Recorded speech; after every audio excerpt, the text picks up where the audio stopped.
Upacara Dendera hari Senin. Rasanya hampir semua dari kita pernah ngalamin kan? Berbaris rapi di lapangan, naikin bendera, nyanyi lagu kebangsaan, udah jadi rutinitas yang mendarah daging banget. Tapi, siap-siap ya, karena tradisi yang udah kita kenal ini, sebentar lagi bakal ada update-nya.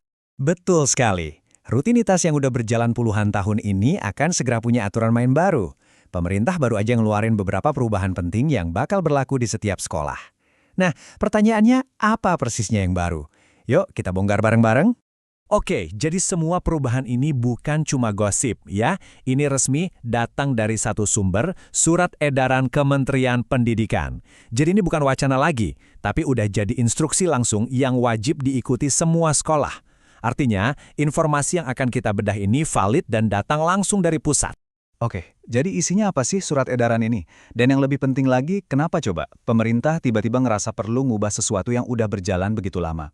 Ini pertanyaan penting loh, bukan cuma buat siswa, tapi juga buat para guru dan orang tua. Mari kita cari tahu jawabannya. Untuk ngertiin ini semua, kita mulai dari pertanyaan yang paling mendasar. Kenapa sih mesti ada aturan baru? Setiap kebijakan kan pasti ada alasannya.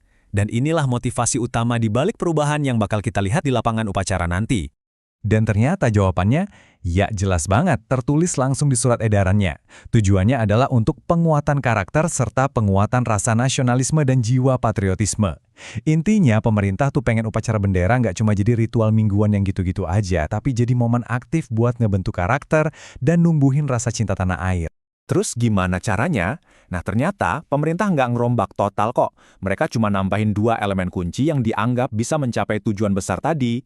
2 tambahan spesifik yang sifatnya wajib. Apa aja tuh?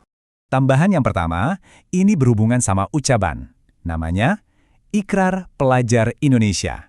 Ini adalah sebuah janji baru yang bakal jadi bagian wajib dari setiap upacara bendera di seluruh Indonesia.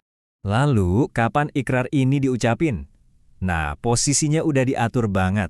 Menurut aturannya, ikrar ini bakal diucapin pas setelah pembacaan teks Pancasila dan pembukaan UUD 1945. Jadi urutannya udah jelas ya, nggak sembarangan. Dan coba deh kita lihat isi ikrarnya, ada 5 poin. Kelihatannya simple ya, tapi sebetulnya ini fundamental banget. Mulai dari tanggung jawab pribadi buat belajar, lanjut ke lingkup terdekat yaitu menghormati orang tua dan guru, terus meluas ke lingkungan sosial dengan rukun sama temen, dan puncaknya adalah komitmen kebangsaan untuk mencintai tanah air. Logis banget kan alur janjinya? Oke, itu tadi yang pertama, soal ucapan. Sekarang kita pindah ke tambahan kedua. Yang ini bentuknya musik. Yep, bakal ada lagu wajib baru yang dinyanyiin persis setelah lagu Indonesia Raya. Nama lagunya Rukun Sama Temen. Judulnya to the point banget ya. Dan yang menarik, ini nyambung langsung loh sama poin keempat dari ikrar pelajar tadi. Tujuannya jelas banget, mau nanemin nilai kerukunan lewat sesuatu yang lebih gampang nempel di kepala, musik. Dan kerennya lagi, pemerintah nggak cuma nyuruh, tapi juga ngasih kemudahan. Di dalam surat edaran itu mereka langsung kasih link biar tiap sekolah bisa download dan belajar lagunya. Jadi, nggak ada lagi alasan nggak tahu lagunya kan? Praktis banget. Oke, jadi kita rangkum sedikit ya. Intinya ada 2 perubahan besar di upacara bendera. Pertama, ada tambahan ikrar pelajar dengan 5 janjinya. Dan kedua, ada kewajiban nyanyiin lagu Rukun Sama Teman. Dua-duanya ini dirancang buat satu tujuan besar, ngebentuk karakter dan rasa cinta tanah air dari kecil. Tentu aja, ini semua ujung-ujungnya ngarah ke satu pertanyaan besar. Apakah tambahan ikrar dan lagu ini beneran bakal efektif buat ngebentuk karakter siswa dan menumbuhkan nasionalisme? Atau jangan-jangan cuma jadi rutinitas baru yang lama-lama hampa makna juga? Nah, pertanyaan ini kayaknya cuma waktu yang bisa jawab. Kalau menurut kamu gimana?